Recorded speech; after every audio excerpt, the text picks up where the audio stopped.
இயேசு கிறிஸ்துவின் இணையற்ற நாமத்தினால் உங்கள் அனைவரையும் வாழ்த்தி வரவேற்கிறேன்.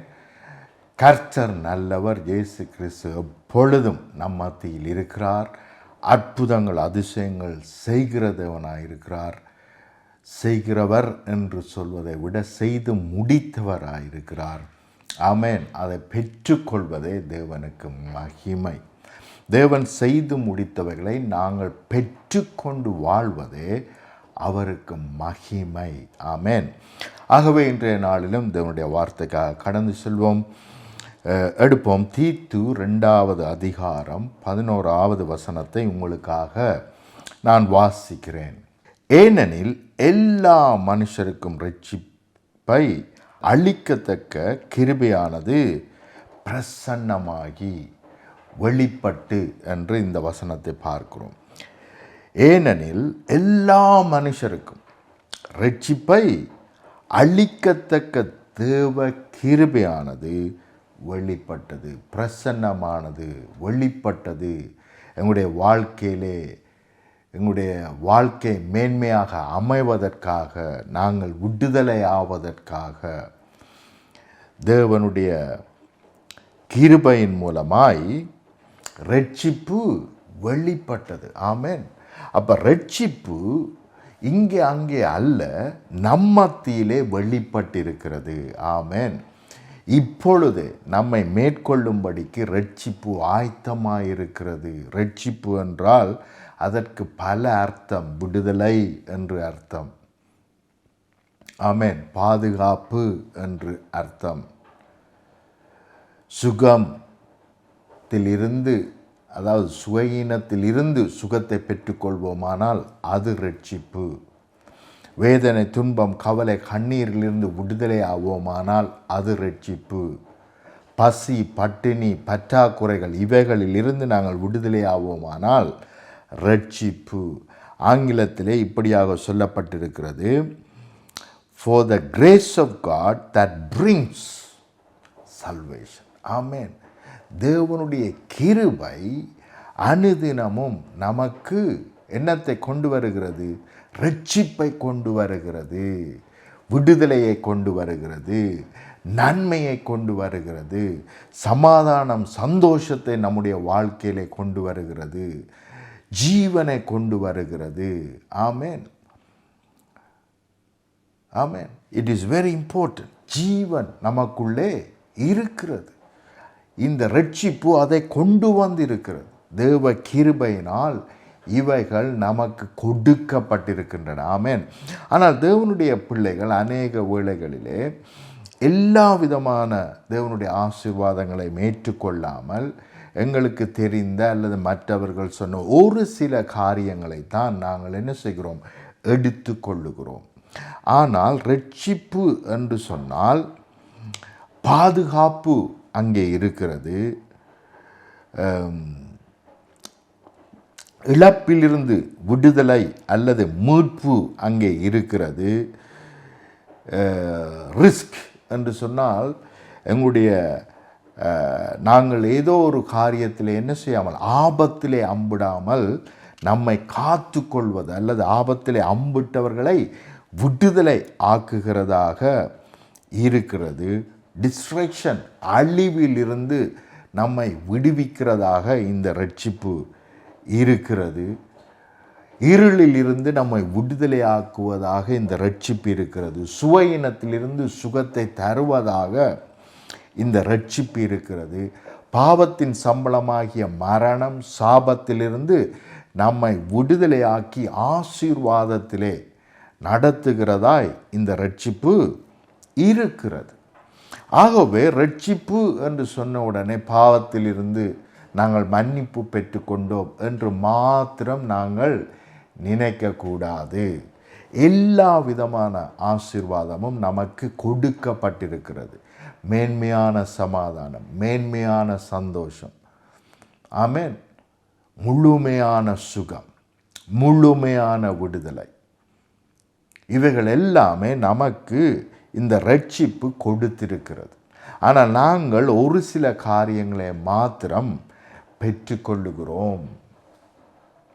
ஒரு சகோதரன் ஒரு போதகரிடத்திலே ஜெபிக்க வந்தாராம். வந்து அவர் 4-5 விதமான பிரச்சனைகள், அதாவது சரீரத்திலே அவருக்கு காணப்படுகிற 4-5 விதமான நோய்கள், நோவுகள், இவைகளையெல்லாம் அவர் சொன்னாராம். சொல்லிவிட்டு, சரி அதெல்லாம் இருந்தால் பரவாயில்லை, ஆனால் எனக்கு ரொம்ப எப்பொழுதும் தலைவலியாக இருக்குது, அதில் ஒரு விடுதலை கிடைத்தாலே போதும், அதற்காக நீங்கள் ஜெபித்து கொள்ளுங்கள் என்று கேட்டாராம். அப்போ கவனியுங்கள், அவர் என்ன நினைக்கிறார் என்றால், தேவ வல்லமை அவருடைய எல்லா சரீரத்திலே காணப்படுகிற எல்லா சுகயினத்தையும் சுகமாக்க போதுமானதாக இல்லை. ஆகவே ஒன்றை சுகமாக்கினாலே எனக்கு போதும், நான் எப்படியாவது மற்ற காரியங்களை அட்ஜஸ்ட் பண்ணி நான் வாழ்ந்து கொள்வேன் என்று அவர் சொன்னாராம். அப்படி சொல்லும் பொழுது அந்த ஊழியக்காரன் அவரை பார்த்து, ஏன் நீங்கள் இப்படி சொல்லுகிறீர்கள்? என் பரலோகத்திலே எல்லா சுகத்தையும் இப்பொழுதே உங்களுக்கு தரத்தக்க வல்லமை அங்கே இல்லை, வறுமையில் இருக்கிறது, பற்றாக்குறையில் பரலோகம் இருக்கிறதுன்னு நினைக்கிறீர்களா என்று கேட்ட பொழுதுதான் அவர் தன்னுடைய தவறை உணர்ந்து கொண்டார். தேவன் சர்வ வல்லமை உள்ள தேவன். எத்தனையோ கேலக்சிஸ் என்று சொன்னால் கோடிக்கணக்கில், அதாவது எண்ணவே முடியாத அளவுக்கு கேலக்சிஸ் இந்த வான மண்டலத்திலே இருக்கிறது. அப்போ எவ்வளவோ கிரேட்டான காரியங்களை அவர் படைத்திருக்கிறார். எங்களுடைய இந்த சிறிய மூளைக்கு இன்னும் எட்டவில்லை, கண்டுபிடிக்க முடியவில்லை. இப்படியாக நாங்கள் திண்டாடி கொண்டிருக்கிறோம். அந்த சிறிய மூளையை வைத்து தேவனும் ஒரு சிறியவராய்த்தான் இருப்பார். அவர் எல்லாவற்றிலும் இருந்து நமக்கு விடுதலை தர மாட்டார். ஏதோ 1-2 அவர் அள்ளி போடுவார் அல்லது கிள்ளி போடுவார் என்று நாங்கள் நினைக்கிறோம். ஆனால் அவர் முழுமையான விடுதலையை நமக்கு கொடுத்திருக்கிறார். ஆமென். அதைத்தான் நாங்கள் வாசிக்கிறோம். ஒரே பலியினால் நம்மை என்றென்றைக்கும் பூரணப்படுத்தி இருக்கிறார். என்றைக்கும். ஆமென். ஒரு நாள் அல்ல, 2 நாள் அல்ல. பழைய ஏற்பாட்டு காலத்திலே பூரணப்படுத்த முடியாத பலிகளை அனுதினமும் செலுத்தி வந்தார்கள், வருஷந்தோறும் செலுத்தி வந்தார்கள். ஆனால் தாங்கள் இன்னும் பாவத்திலிருந்து விடுதலை ஆகவில்லை, சாபத்திலிருந்து விடுதலை ஆகவில்லை என்ற சந்தேகம், எண்ணம் அவர்களுக்குள்ளே இருந்து அவர்களை வாட்டினது. அந்த பயம் வாட்டினது. அதனால் எப்பொழுதும் பலி செலுத்துகிறவர்களாக, அந்த பயத்தின் நிமித்தம்தான் தேவனை தேடினார்கள், பயத்தின் நிமித்தம்தான் பலிகளை செலுத்தினார்கள். அவைகள் தான் இன்றைக்கு எல்லா சபைகளுடைய சத்தியங்களாய் இருக்கிறது, சபையின் போதகமாக இருக்கிறது. ஆனால் நாங்கள் மறுபடியும் பயப்படுகிறதற்கு நமக்கு அடிமைத்தனத்தின் ஆவியை கொடுக்காமல் அப்பா பிதாவே என்று சொல்லத்தக்கதாக புத்திர சுவிகாரத்தின் ஆவியை நாங்கள் பெற்றிருக்கிறோம். ஹல்லேலூயா. ஆகவே நாங்கள் புத்திரராக இருக்கிறோம். ரட்சிப்பு எல்லாரையும் மேற்கொள்ளத்தக்கதாக வெளிப்பட்டு இருக்கிறது, நம்மோடு கூட இருக்கிறது, நமக்கு முன்பாக இருக்கிறது. நாங்கள் இப்பொழுதே எப்பேற்பட்ட ரட்சிப்பு என்று சொன்னால், விடுதலை என்று சொன்னால், மீட்பு என்று சொன்னால், பரிபூர்ண சுகம், பரிபூர்ண ஆசீர்வாதம், இவைகளை நாங்கள் இப்பொழுதே பெற்றுக்கொள்ள முடியும். ஒரு சிலர் என்ன நினைக்கிறார்கள் என்றால், ஆண்டவரே கொஞ்சமாய் நீர் என்னை ஆசீர்வதித்தால் போதும் என்று நினைக்கிறார்கள். அப்படிப்பட்டவர்கள் உண்மையிலேயே மற்றவர்களை நேசிக்கவில்லை, வேதத்தை சரியாக புரிந்து கொள்ளவில்லை, தேவ தீர்மானங்களையும் திட்டங்களையும் அறிந்து கொள்ளவில்லை. உமாகமம் 28வது அதிகாரத்திலே நாங்கள் வாசிக்கிறோம், நீங்களோ கடன் வாங்க மாட்டீர்கள், ஆனால் பல தேசங்களுக்கு கடன் கொடுப்பீர்கள். ஹல்லேலூயா. அப்போ மற்றவர்களுக்கு நாங்கள் நன்மை செய்ய வேண்டும், மற்றவர்களுக்கு உதவி செய்ய வேண்டும், மற்றவருடைய பற்றாக்குறையிலிருந்து அவர்களை விடுதலையாக்க வேண்டும் என்று தேவன் நம்மை ஆசீர்வதிக்க விரும்புகிறார். அதற்கு தேவையான யாவற்றையும் செய்து முடித்திருக்கிறார். ஆனால் நாங்களோ, இல்லை ஆண்டவரே ஒரு கொஞ்சம் தந்தால் போதும், நானும் என் வீட்டாருமோ என்றால் கர்த்தரே சேவிப்போம், கர்த்தர் நம்முடைய குடும்பத்துக்கு மாத்திரம் போதுமானதை தந்தால் போதும், நாங்கள் இப்படியே வாழ்ந்து செத்து போய் விடுவோம் என்று நாங்கள் நினைக்கிறோம். ஆனால் உன்னை போல் உன் அயலானே நேசி, நான் உயிரை கொடுத்து உன்னை நேசித்தது போல மற்றவர்களை நீ நேசி என்று தேவன் சொல்லுகிறார். ஆகவே மற்றவர்களையும் நாங்கள் விடுதலையாக்கும்படிக்கு நாங்கள் ஆசீர்வதிக்கப்பட்டவர்களாய் ஆசீர்வாதத்தை பெற்றுக்கொள்ள வேண்டிய ஒரு நிர்பந்தத்திலே நாங்கள் இருக்கிறோம். இன்னொரு சகோதரனை நான் ஆசீர்வதிக்க வேண்டுமானால் நான் ஆசீர்வதிக்கப்பட்டவனாய் இருக்க வேண்டும். ஒருவன் உன்னிடத்தில் வந்து உன்னுடைய சட்டையை, ஷர்ட்டை என்று வைத்துக்கொள்வோம், அதை எடுத்துக்கொள்ள உன்னோடு வழக்காடினால் கோட்டை சூட்டையும் அவனுக்கு கொடுத்து விடு என்று வேதம் சொல்லுகிறது. அப்படி கொடுக்க வேண்டுமானால் நான் நிறைவாய் ஆசீர்வதிக்கப்பட்டிருக்க வேண்டும். உன்னிடத்திலே கடன் கேட்கிற எல்லாருக்கும் கடன் கொடு என்று வேதம் சொல்லுகிறது. அப்போ கேட்கிறவனுக்கு நான் கொடுக்க வேண்டுமானால் நான் ஆசீர்வதிக்கப்பட்டிருக்க வேண்டும். ஆகவே ஆசீர்வாதம் தவறு அல்ல. எல்லா ஆசீர்வாதத்துக்கும் நோக்கம் இருக்கிறது. இந்த பூமியிலே தேவன் என்னை ஆசீர்வாதமாய் வைத்திருக்கிறார். ஆகவே அங்கே தேவ நோக்கம் இருக்கிறது. இந்த வாழ்க்கையை வைத்து நான் என்ன செய்ய வேண்டும், அதுதான் தேவ அழைப்பு என்று சொல்லுகிறோம். இந்த வாழ்க்கையை தேவன் கொடுத்திருக்கிறார். பூமியிலே என்னை நிலைநிறுத்தி இருக்கிறார். என்னை குறித்து அவர் மற்றவர்களுக்கு என்ன செய்ய விரும்புகிறார் என்பதை அறிந்து நான் செயல்பட வேண்டியது மிக மிக அவசியம். மற்றவர்களுக்கு ஆசீர்வாதமாய் இருக்க வேண்டியது மிக மிக அவசியமாய் இருக்கிறது. இப்பொழுது நான் உங்களோடு இந்த செய்தியை பகிர்ந்து கொண்டிருக்கிறேன். அதிகாலை, கிட்டத்தட்ட அதிகாலை 2 மணி நான் இப்பொழுது உங்களோடு பேசி கொண்டிருக்கிறேன். உங்களுக்காக ஜெபம் பண்ணி உங்களுக்காக தேவன் கொடுக்கிற வார்த்தையை உங்களோடு பகிர்ந்து கொண்டிருக்கிறேன். ஆகவே புரிந்து கொள்ளுங்கள் பிரியமானவர்களே, இந்த நேரத்தில் அநேகர் நல்லா குரட்டை விட்டு தூங்குகிற நேரம். ஆனால் நானும் தேவன் எனக்கு கொடுத்ததை, என்னிடத்தில் சொன்ன காரியங்களை உங்களுக்காக செய்யும்படி என்னிடத்தில் கொடுத்த காரியங்களில் உண்மையாக இருக்க வேண்டும் என்பதற்காக.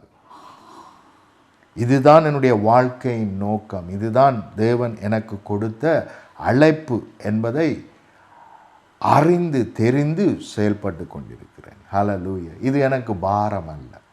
மிகவும் சந்தோஷமாய் உங்களோடு தேவ வசனத்தை நான் பகிர்ந்து கொண்டிருக்கிறேன். தேவ சித்தம் என்னதென்று தெளிவாய் புரிந்து கொள்ளுங்கள். ஆமென். அப்போ எல்லாரும் ரட்சிக்கப்பட வேண்டும், மீட்கப்பட வேண்டும் என்பதற்காக தேவ கிருபையானது பிரசன்னமாகி இருக்கிறது. எங்கேயோ அங்கேயோ இல்லை.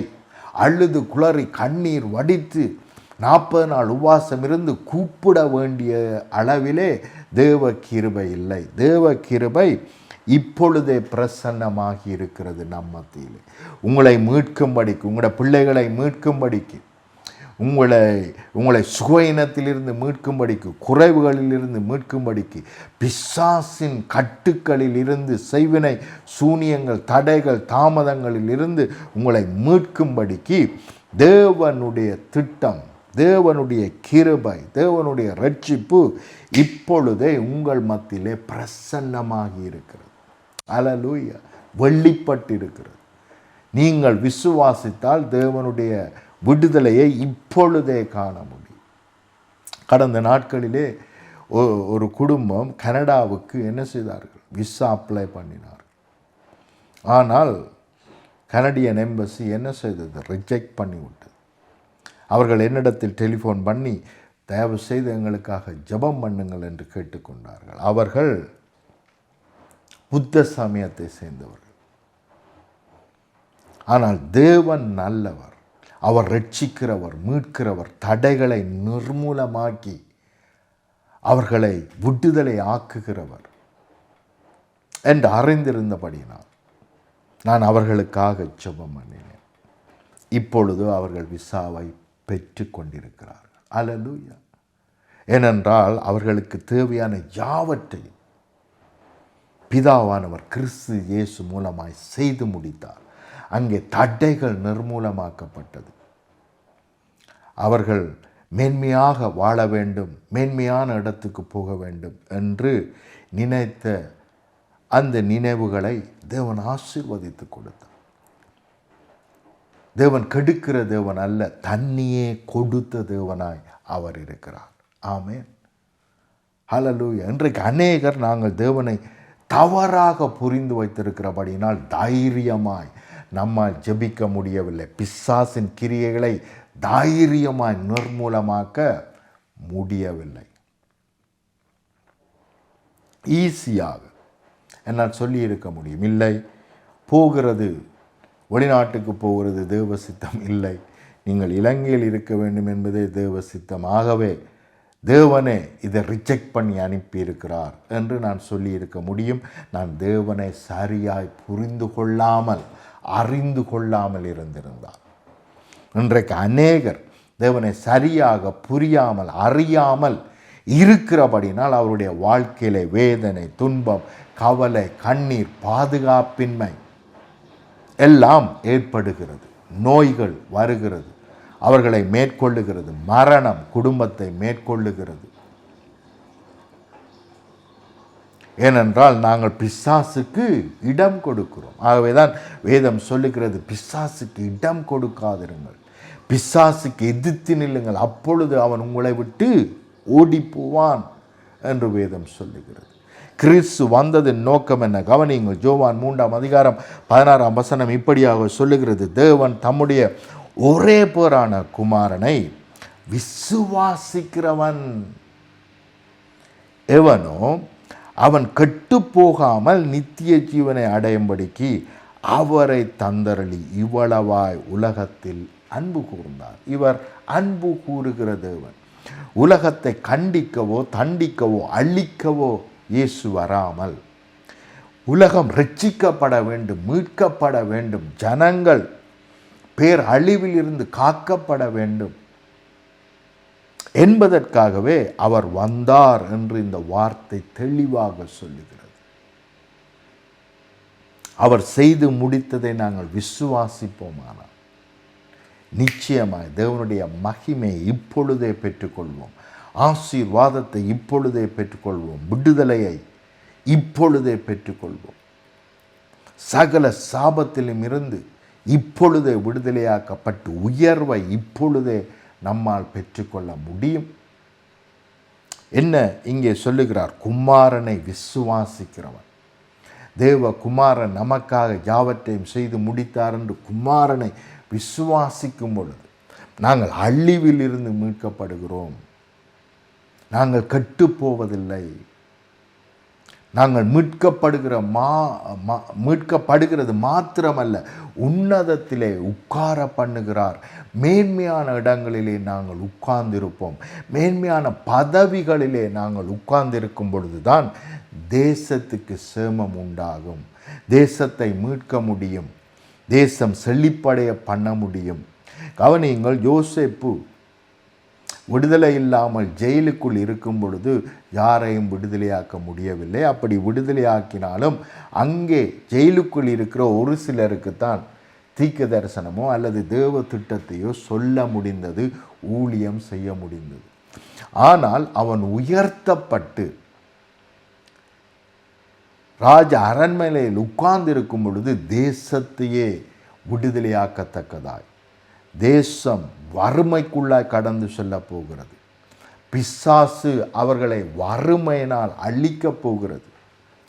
அந்த திட்டத்திலிருந்து, பிசாசின் அந்த திட்டத்திலிருந்து ஜனங்களை மீட்கும்படிக்கு தேவன் யோசேப்பை ராஜ அரண்மனையிலே உட்கார பண்ணினார். ஹல்லேலூயா. அப்ப பெரிய பதவிகளிலே உட்கார பண்ணுகிறார். அப்பொழுது அவர்களால் தேசங்கள் மீட்கப்பட முடியும். உங்களையும் கூட தேவன் பெரிய பதவியில் உட்கார பண்ண விரும்புகிறார். ஆனால் அநேகர், இல்லையா ஆண்டவரே, இந்த இடம் மாத்திரம் எனக்கு போதும், எனக்கு போதும். ஏனென்றால் மற்றவர்களை விடுதலையாக்க வேண்டும் என்ற எண்ணம் நமக்கில்லை. எங்களுடைய விடுதலையோடு கூட மற்றவர்களும் விடுதலையாக்கப்பட வேண்டும் என்கின்ற அன்போ தீர்மானமோ திட்டமோ நம்மிடத்தில் இல்லை. ஆகவே எங்களுடைய ஜெபங்கள் எல்லாம் எப்படி இருக்கிறது என்று சொன்னால் எங்களை குறித்தும் எங்களுடைய பிள்ளைகளை குறித்தும் தான் இருக்கிறதை அல்லாமல் நாங்கள் மற்றவர்களை குறித்து சிந்திக்காமல், அவர்களுடைய ஆசீர்வாதத்தை சிந்திக்காமல், தேசங்கள் விடுதலையாக வேண்டும் என்று நாங்கள் சிந்திக்காமல், நாங்கள் எங்களை மாத்திரம் சிந்திக்கிறபடினால், ஆண்டவரே நீர் கஞ்சியோ கூழோ நீர் கொடுக்கிறதை நான் பெற்றுக்கொள்கிறேன் என்று நாங்கள் சொல்லுகிறோம். ஆனால் திருடன் திருடவும் அழிக்கவும் கொல்லவும் வருகிறான். எங்களுக்கு வர வேண்டிய சகல ஆசீர்வாதங்களையும் அவன் திருடி கொண்டிருக்கிறான். ஆனால் அந்த ஆசீர்வாதத்திலே நாம் மாத்திரம் ஆசீர்வதிக்கப்பட்டு வாழும்படி அல்ல, அநேகர் இந்த ஆசீர்வாதத்தினால் ஆசீர்வதிக்கப்பட வேண்டும் என்று தேவன் நமக்கு ஆசீர்வாதத்தை வைத்திருக்கிறார். நம் மூலமாய் மற்றவர்களை ஆசீர்வதிக்க வேண்டும் என்பது தேவ திட்டம், தேவ சித்தமாய் இருக்கிறது. ஆனால் இதை புரிந்து கொள்ளாமல், அறிந்து கொள்ளாமல் நாங்கள் இருக்கிறபடினால் நம்மால் தேவனுடைய ஆசீர்வாதத்தை பெற்றுக்கொள்ளவும் முடியவில்லை, மற்றவர்களுக்கு ஆசீர்வாதமாய் இருக்கவும் நம்மால் முடியவில்லை. கவனியுங்கள், எப்படியாக அநேக வேளைகளிலே தவறாக புரிந்து கொண்டு தவறாக நாங்கள் செயல்படுகிறபடியினால் தேவனுடைய ரட்சிப்பை, மீட்பை, விடுதலையை பெற்றுக்கொள்ளாதவர்களாய் இருக்கிறோம். தேவன் நம்மத்தியிலே வெளிப்பட்டு இங்கே பார்க்கிறோம். என்ன ரட்சிப்பு என்ன செய்ததாம்? தேவ கிருபையானது பிரசன்னமானது, ஏனெனில் எல்லா மனுஷருக்கும் ரட்சிப்பை அளிக்கத்தக்க தேவ கிருபை. கவனிங்கள், இவைகள் நம்முடைய கிரிகையினால் வந்தவைகள் அல்ல, நம்முடைய உபவாசத்தினால் நாங்கள் செய்த நன்மைகளினால் ஒருத்தல்களினால் இவைகள் வந்தவைகள் அல்ல. இது தேவ கிருபையினால் வெளிப்பட்ட ரட்சிப்பாய் இருக்கிறது. அல்லேலூயா. தேவ கிருபையினால் நாங்கள் ரட்சிக்கப்படுகிறோம், மீட்கப்படுகிறோம், சுகமாக்கப்படுகிறோம். அல்லேலூயா. தொடர்ந்து நாங்கள் சில வார்த்தைகளை வாசிப்போம். மார்க்கு 6ஆம் அதிகாரம் 1ஆம் வசனத்திலிருந்து 6வது வசனம் வரைக்கும் நான் வாசிக்கிறேன். அவர் அவ்விடம் விட்டு புறப்பட்டு தாம் வளர்ந்த ஊருக்கு வந்தார். அவருடைய சீஷர்கள் அவரோடு கூட வந்தார்கள். ஓய்வு நாளான பொழுது ஜெப ஆலயத்தில் உபதேசம் பண்ண தொடங்கினார். அங்கே அநேகர் கேட்டு ஆச்சரியப்பட்டு, அவைகள் இவனுக்கு எங்கிருந்து வந்தது? இவன் கைகளினால் இப்படிப்பட்ட பலத்த செய்கைகள் நடக்கும்படி இவனுக்கு கொடுக்கப்பட்ட ஞானம் எப்பேற்பட்டது? இவன் தச்சன் அல்லவா? மரியாளுடைய குமாரன் அல்லவா? யாக்கோப்பு, யோசேப்பு, யூதா, சீமோன் என்பவர்களுக்கு சகோதரன் அல்லவா? இவன் சகோதரிகளும் இங்கே நம்மிடத்தில் இருக்கிறார்கள் அல்லவா என்று சொல்லி அவரை குறித்து இடறல் அடைந்தார்கள். கவனிங்கள், மேன்மையான தேவன் அவர்களுக்கு இரட்சிப்பை அளிக்கும்படிக்கு அவர்கள் மத்தியிலே வந்திருக்கிறார். அவருடைய ஞானத்தை அவர்கள் பார்க்கிறார்கள், அவருடைய பலத்த செய்கைகளை அவர்கள் பார்க்கிறார்கள். அங்கே அவர்களே சொல்லுகிறார்கள், உபதேசம் பண்ண தொடங்கினார். அநேகர் கேட்டு, ஜெப ஆலயங்களிலே உபதேசம் பண்ண தொடங்கினார். அநேகர் கேட்டு ஆச்சரியப்பட்டு, இவைகள் இவனுக்கு எங்கிருந்து வந்தது?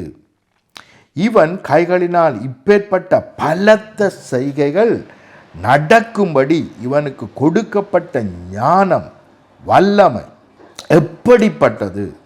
இவன் தச்சன் அல்லவா? இப்படியாக அவர்கள் பேச ஆரம்பித்தார். ஆனால் தேவன் அவர்கள் மத்தியிலே வந்த நோக்கம் என்ன?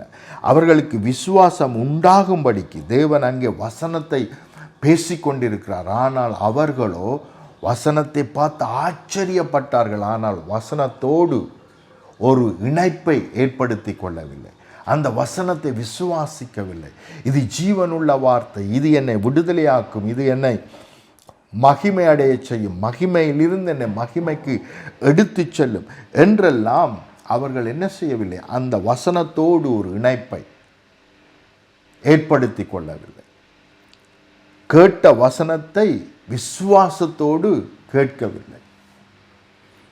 ஆகவே அங்கே பார்க்கிறோம், அவர்களுக்கு முன்பாக அற்புதங்கள் நடந்தது, அதிசயங்கள் நடந்தது.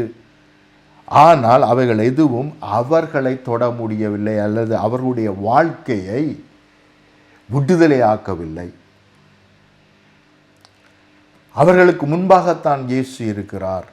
இப்பொழுது நான் வாசித்த வசனத்தின்படி மீட்பு, ரட்சிப்பு, விடுதலை உங்களுக்கு முன்பாகத்தான் இருக்கிறது. ஏனென்றால் இயேசு ஏற்கனவே செய்து முடித்த அதை இலவசமாக நமக்கு கொடுத்திருக்கிறார்.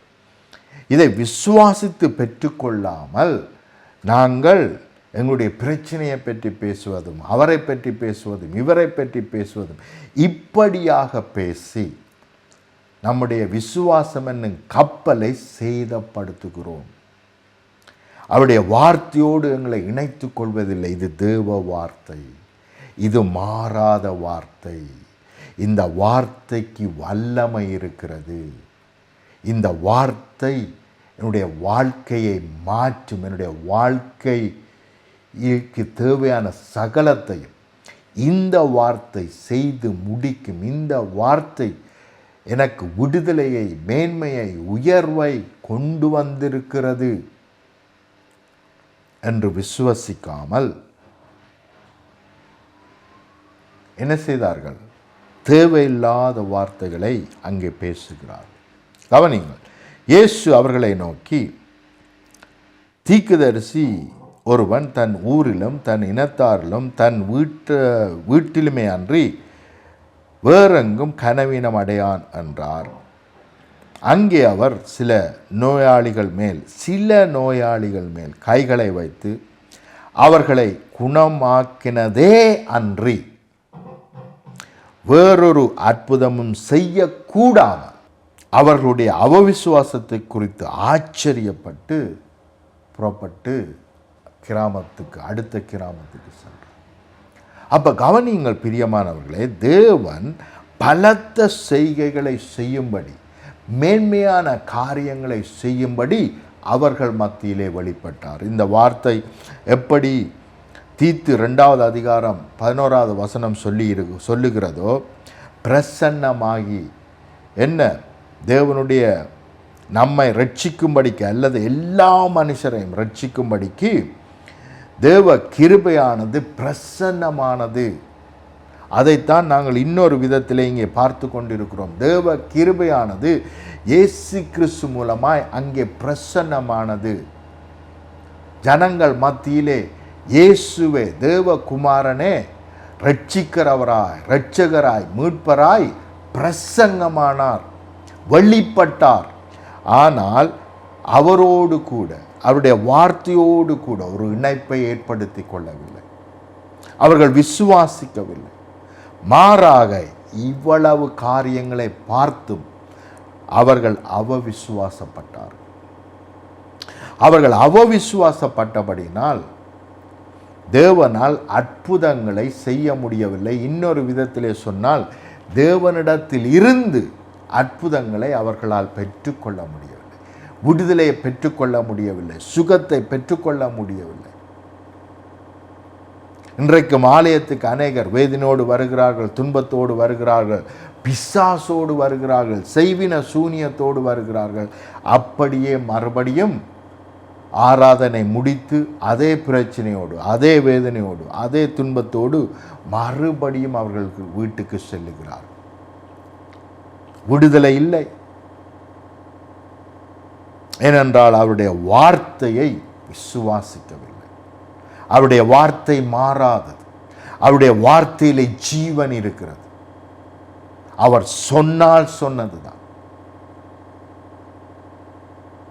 வந்தவர்கள் அற்புதத்தை எதிர்பார்த்து, தேவ கிருபையை நம்பி, அதிசயங்களை, விடுதலையை எதிர்பார்த்து அங்கே வரவில்லை.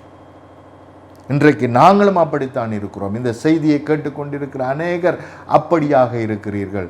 அதாவது, இன்றைக்கு இந்த செய்தி மூலமாக எனக்கு விடுதலை உண்டு, இந்த ஊழியக்காரன் பேசுகிற இந்த வார்த்தை என்னை விடுதலை ஆக்குகிறது, இந்த விடுதலையை நான் இன்றைக்கே பெற்றுக்கொள்வேன் என்று விசுவசிக்காமல் நாங்கள் இந்த செய்தியை கேட்பதற்காக வருகிறோம்.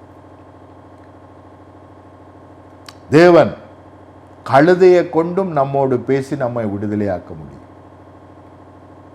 ஆகவே இன்றைய நாளிலே இந்த தேவ மனுஷன் மூலமாய் தேவன் என்னோடு பேசி என்னுடைய குடும்பத்தை, என்னுடைய பற்றாக்குறையில் இருந்து, என்னுடைய சுகஈனத்தில் இருந்து, என்னுடைய தடைகள் தாமதங்களில் இருந்து என்னை விடுதலையாக்குவார் என்ற விசுவாசத்தோடு நாங்கள் இந்த செய்தியை கேட்காமல் ஏதோ பிரதர் சொல்றார் கேட்கலாம் என்று அநேகர் வருகிறோம்.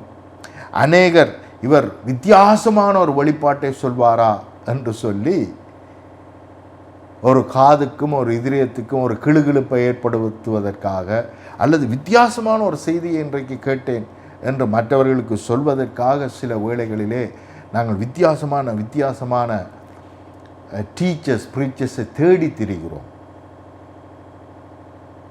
ஏனென்றால் வித்தியாசமான ஒரு செய்தி வேண்டும். ஆனால் எந்த செய்தியோடும் விசுவாசத்தை கொண்டு நம்மை இணைத்து கொள்ளுகிறது.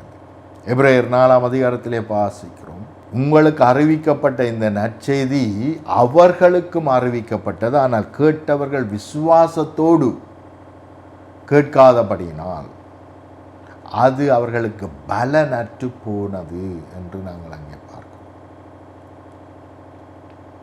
அப்ப விசுவாசத்தோடு நாங்கள் கேட்கும் பொழுதுதான் அங்கே அவைகள் கிரியை செய்ய முடியும். கவனியுங்கள், பிசிக்கலாய் மாமிச ரீதியாய் இயேசு ஜனங்களை விடுதலையாக்கும்படிக்கு மேன்மையான மகிமையான காரியங்களை செய்யும்படிக்கு அங்கே வந்தார். ஆனால் அவரால் எதையும் செய்ய முடியவில்லை. தடைகளையும் தாமதங்களையும் விசுவாசத்தின் மூலம் கொண்டு வந்தது அவர்கள்தான்.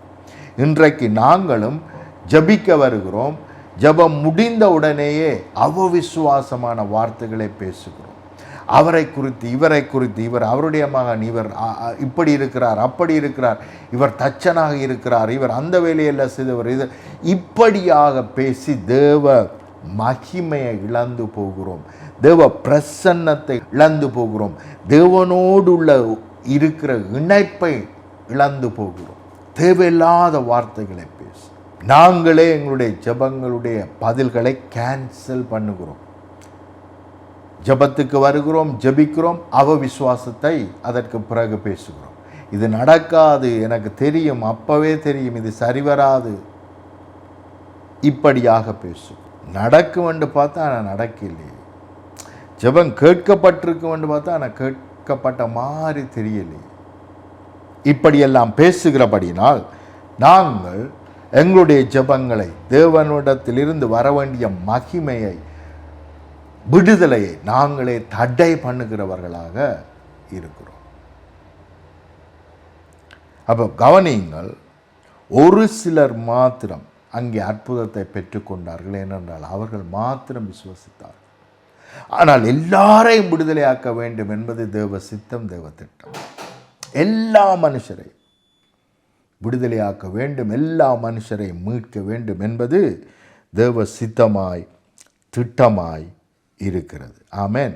1 தீமோத்தேயு 2ஆம் அதிகாரம் 4ஆம் 5ஆம் வசனம் இப்படியாக சொல்லுகிறது, எல்லா மனுஷரும் ரட்சிக்கப்படவும் சத்தியத்தை அறிகிற அறிவை அடையவும் அவர் சித்தம் உள்ளவராயிருக்கிறார். இது அவருடைய சித்தம். எல்லா மனுஷரும் விடுதலையாக்கப்பட வேண்டும், சுகத்தை பெற்றுக்கொள்ள வேண்டும், சாபத்திலிருந்து விடுதலையாகி தேவ ஆசீர்வாதத்தை பெற்றுக்கொள்ள வேண்டும், தேவ மீட்பை பெற்றுக்கொள்ள வேண்டும், மரணத்திலிருந்து விடுதலையாகி ஜீவனை பெற்றுக்கொள்ள வேண்டும். ஆமென். தரித்திரத்திலிருந்து விடுதலையாகி ஆசீர்வாதத்தை பெற்றுக்கொள்ள வேண்டும், தடைகள் தாமதத்திலிருந்து விடுதலையாகி முன்னோக்கி செல்ல வேண்டும் என்பது தேவ திட்டம், தேவ சித்தமாய் இருக்கிறது. ஹல்லேலூயா. மாத்திரமல்ல, சத்தியத்தை அறிகிற அறிவு, சரியான சத்தியத்தை அறிகிற அறிவை அடையும் பொழுது அந்த சத்தியமே நம்மை விடுதலை ஆக்குகிறது. இந்த சத்தியத்தை நான் உங்களோடு பேசிக்கொண்டிருக்கிறேன். இந்த சத்தியத்தை கேட்டுக்கொண்டு இருக்கும் பொழுதே உங்களுக்கு விடுதலை உண்டாகும். கடந்த நாட்களிலே ஒரு ஊழியக்கார் ஜூம் மீட்டிங்கில் கலந்து கொண்டு இப்படியான நான் பேசிக்கொண்டிருந்தேன், அதை கேட்டுக்கொண்டிருந்தார். பல வருடமாய் அவருக்கு இருந்த வலி அவரை விட்டு நீங்கிட்டு. ஹல்லேலூயா. இது அவர் சொன்ன சாட்சி. ஆகவே பிரியமானவர்களே, இந்த வார்த்தைகளை நீங்கள் கேட்கும் பொழுதே உங்களுக்கு அற்புதம் நடக்கும், அதிசயம் நடக்கும். ஏனென்றால் இந்த வார்த்தை என்னுடையது அல்ல, தேவாதி தேவன் உடைய சர்வ வல்லவருடைய மகிமையான வல்லமையான வார்த்தையாய் இருக்கிறது. அந்த வார்த்தை நிச்சயமாய் செய்ய வேண்டியதை உங்களுடைய வாழ்க்கையிலே செய்தே ஆகும். நீங்கள் இடம் கொடுத்தால், நீங்கள் விசுவாசித்தால். ஹல்லேலூயா. இன்னும் சில வார்த்தைகளை வாசிப்போம், கவனிங்கள். அநேக வேளைகளிலே இலகுவாக மரணத்துக்கு நம்மை ஒப்பு கொடுக்கிறோம், அல்லது நோய்களுக்கு நம்மை ஒப்பு கொடுக்கிறோம். இவைகளெல்லாம் தேவ சித்தம் என்று நாங்கள் நினைக்கிறோம். கவனிங்கள், தேவன் என்ன சொல்லுகிறார் என்று பாருங்கள். எசேக்கியேல் 33வது அதிகாரம் 11வது வசனம் இப்படியாக சொல்லுகிறது. கர்த்தராகிய ஆண்டவர் உரைக்கிறது என்னவென்றால், நான் துன்மார்க்கனுடைய மரணத்தை விரும்பாமல். அப்போ துன்மார்க்கமாய் வாழுகிறவன் கூட மரிக்க வேண்டும் என்று தேவன் விரும்பவில்லை. துன்மார்க்கன் தன் வழிகளை விட்டு திரும்பி பிழைப்பதையே விரும்புகிறேன் என்று என் ஜீவனை கொண்டு சொல்லுகிறேன். கவனிங்க, அவருடைய ஜீவனை கொண்டு சொல்லுகிறார், துன்மார்க்கன் மரிப்பது எனக்கு பிரியமே இல்லை.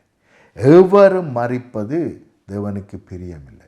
அவர்கள் வாழ்ந்திருக்க வேண்டும் என்று தேவன் விரும்புகிறார். கவனியுங்கள், தொடர்ந்து நான் வாசிக்கிறேன். துன்மார்க்கன் தன் வழியை விட்டு திரும்பி பிழைப்பதையே, என்றால் வாழ்ந்திருப்பதையே, உயிரோடு இருப்பதையே விரும்புகிறேன் என்று என் ஜீவனை கொண்டு சொல்லுகிறேன். இஸ்ரவேல் வம்சத்தாரே, உங்கள் பொல்லாத வழிகளை விட்டு திரும்புங்கள், திரும்புங்கள், நீங்கள் ஏன் சாக வேண்டும் என்கிறார் என்று அவர்களுடைய சொல். அப்ப கவனியுங்கள், ஏதோ ஒரு காரியத்தை நம்புகிறோம், அதை விட்டு திரும்பி தேவன் எனக்கு ஜீவனை கொடுத்திருக்கிறார், தேவன் என்னை ஆசீர்வதித்திருக்கிறார், தேவன் என்னை விடுதலையாக்கி இருக்கிறார், இயேசுவன் விடுதலையாக இருக்கிறார், இயேசுவன் மீட்பாக இரட்சிப்பாக இருக்கிறார் என்று நாங்கள் விசுவாசித்தால் நிச்சயமாய் அவைகள் நம்மை மேற்கொள்ளும், நம்முடைய பிள்ளைகளை மேற்கொள்ளும், நம்முடைய தேசங்களை மேற்கொள்ளும். அல்லேலூயா. இன்னொரு வசனத்தை நான் உங்களுக்காக வாசிக்க விரும்புகிறேன். கவனிங்கள், மத்தேயு 23வது அதிகாரம் 37 39 வரைக்கும் உங்களுக்காக வாசிக்கிறேன். எருசலேமே, எருசலேமே, தீர்க்கதரிசிகளை கொலை செய்து உன்னிடத்தில் அனுப்பப்பட்டவர்களை கல்லறிந்தவளே. அப்போ கவனியுங்கள், தேவன் என்னை போல ஊழியக்காரரை அனுப்பி கொண்டே இருக்கிறார், ஜனங்கள் ரட்சிக்கப்பட வேண்டும் என்பதற்காக. அப்போ அனுப்பி கொண்டே இருக்கும் பொழுது அவர்கள் விசுவாசத்தோடு இந்த வசனத்தை கேட்டு மீட்பை அடையாமல் அந்த ஊழியக்காரரை குறித்து தவறாய் பேசி அவர்களுக்கு கல்களை எறிந்து அவருடைய பெயர்களை அவமானப்படுத்தி நிந்தைகளை உருவாக்குவது, அவர்களை கொலை செய்வது, அவருடைய வார்த்தைகளை ஏற்றுக்கொள்ளாமல் போவது, அவருடைய வார்த்தைகளை ரிஜெக்ட் பண்ணுவது, இப்படியான காரியங்களை அவர்கள் செய்து கொண்டிருக்கிறார்கள். ஆனால் தேவனுடைய அன்பை கவனியுங்கள். எருசலேமே, எருசலேமே, தீர்க்கதரிசிகளை கொலை செய்து உன்னிடத்தில் அனுப்பப்பட்டவர்களை கல்லறிகிறவளே, கோழி தன் குஞ்சுகளை தன் சிறகின் கீழ் கூட்டி சேர்த்து கொள்ளும் வண்ணமாக நான் எத்தனை தரமோ, தேவனுடைய அன்பை கவனிங்க, எத்தனையோ தரம் மறுபடியும் மறுபடியும் மறுபடியும் நீ பாவம் செய்து கொண்டிருக்கிறாய், கொலை செய்து கொண்டிருக்கிறாய், நான் அனுப்புகிற ஊழியக்காரரை ரிஜெக்ட் பண்ணுகிறாய், அவருடைய வார்த்தைகளை ஏற்றுக்கொள்ளாமல் இருக்கிறாய், நம்பாமல் இருக்கிறாய். ஆனால் நானோ, தேவனோ மறுபடியும் மறுபடியும் மறுபடியும் அவர்களை கூட்டி சேர்க்க வேண்டும், வரப்போகிற அழிவிலிருந்து அவர்களை பாதுகாக்க வேண்டும், அவர்கள் ஆசீர்வாதமாக இருக்க வேண்டும், மற்றவர்களுக்கு ஆசீர்வாதமாக இருக்க வேண்டும் என்பதிலே நோக்கமாயிருந்து எத்தனையோ தரமோ உன் பிள்ளைகளை கூட்டி சேர்த்து கொள்ள மனதாயிருந்தேன், உனக்கோ மனதில்லாமல் போயிற்று. தேவனுடைய அன்பை உணராமல் அறியாமல் போனோம். தேவன் எங்களை விடுதலையாக்கும்படிக்கு பல ஊழியக்காரரை அனுப்பி நம்முடைய வாழ்க்கையில மறுபடியும் மறுபடியும் ஜீவனை பேசிக்கொண்டிருக்கிறார்,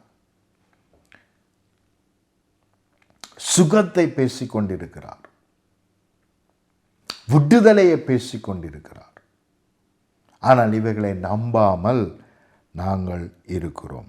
இதோ உன் வீடு உங்களுக்கு பாழாக்கப்படும்.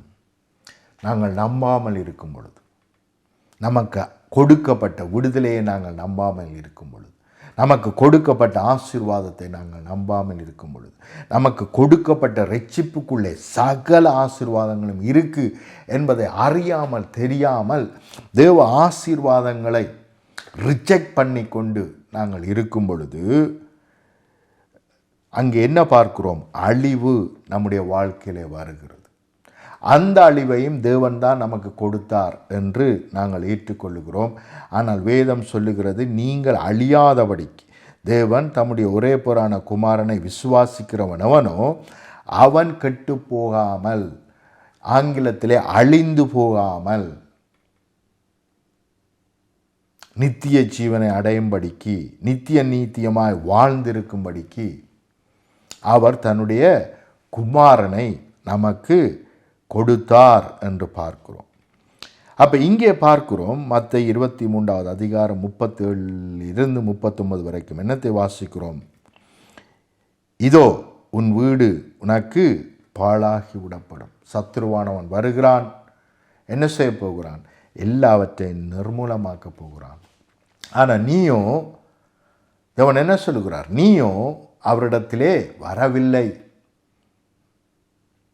என்று சொல்லுகிறார். இங்கே பார்க்கிறோம், பாழாக்கி விடப்படும் கர்த்தருடைய நாமத்தினாலே வருகிறவர் ஸ்தோத்தரிக்கப்பட்டவர் என்று நீ சொல்லும் அளவு, உன்னிடத்தில் அனுப்பப்பட்ட தேவ செய்தியை நீ நம்பும் அளவும், அந்த செய்தியோடு நீ உன்னை இணைத்து கொள்ளும் வரைக்கும் என்ன நடக்காது? அற்புதங்கள் அதிசயங்கள் நடக்க முடியாது. ஏனென்றால் நடக்க முடியாதபடிக்கு தடைகளை நாங்கள் கொண்டு வருகிறோம் விசுவாசத்தினால், தேவ வசனத்தை ஏற்றுக்கொள்ளாததனால். ஆகவே பிரியமானவர்களே, இன்றைக்கே தேவ ரட்சிப்பை ஏற்றுக்கொள்ளுங்கள். எல்லா இடத்திலும் இருந்து, அதாவது எல்லா ஏரியா, உங்களோட வாழ்க்கையில் இருக்கிற எல்லா ஏரியாவிலும் உங்களுக்கு விடுதலை கொடுக்கப்பட்டாயிற்று. ஆமேன். சரீரத்திலே தேவையான விடுதலை, உங்களுடைய ஃபைனான்ஸிலே தேவையான விடுதலை, உங்களுடைய சுகத்திலிருந்து தேவையான விடுதலை, பிசாசனுடைய கிரிகைகளிலிருந்து கட்டுக்களிலிருந்து தேவையான விடுதலை, எல்லாவற்றையும் தேவன் அவருடைய ரட்சிப்பின் மூலமாய் நமக்கு கொடுத்திருக்கிறார். அல்லேலூயா. இன்றைக்கு விசுவாசிப்பீர்களானால் நிச்சயமாய் தேவனுடைய மகிமையை காண்பீர்கள். அல்லேலூயா. ப்ரே பண்ணுவோம், ஜெபம் பண்ணுவோம். அன்பின் பிதாவே, இந்த வார்த்தைகள் ஒவ்வொன்றும் உம்முடைய பிள்ளைகளை மேற்கொள்ளுவதாக, உம்முடைய ரட்சிப்பு அவர்களுக்கு முன்பாக இருக்கிறது, வெளிப்பட்டது என்ற வார்த்தையின்படி வெளிப்பட்ட அந்த ரட்சிப்பு ஒவ்வொருவரையும் மேற்கொள்ளட்டும், குடும்பங்களை மேற்கொள்ளட்டும், பிள்ளைகளை மேற்கொள்ளட்டும், இவர்கள் கையிட்டு செய்கிற காரியங்களை மேற்கொள்ளுவதாக. தேவரீர் இவர்களுக்கு கொடுத்த சகல ஆசீர்வாதங்களும் சமாதானமும் சந்தோஷமும் இவர்களை மேற்கொள்ளட்டும். இவர்கள் பலருக்கு ஆசீர்வாதமாய் இருப்பார்களாக. இவர்களை கொண்டு தேசங்கள் விடுதலையாக்கப்படுவதாக, இவர்கள் மூலமாய் அற்புதங்கள் அதிசயங்கள் நடப்பதாக, ஜனங்கள் விடுதலையாக்கப்படுவார்களாக. நன்மையும் கிருபையும் ஜீவனுள்ள நாட்கள் எல்லாம் இவர்களை தொடருவதாக, இவர்கள் மூலமாய் மற்றவர்களையும் மேற்கொள்ளுவதாக சர்வ வல்லமை உள்ள இயேசுவின் இணையற்ற நாமத்தினால் ஆமென், ஆமென், ஆமென்.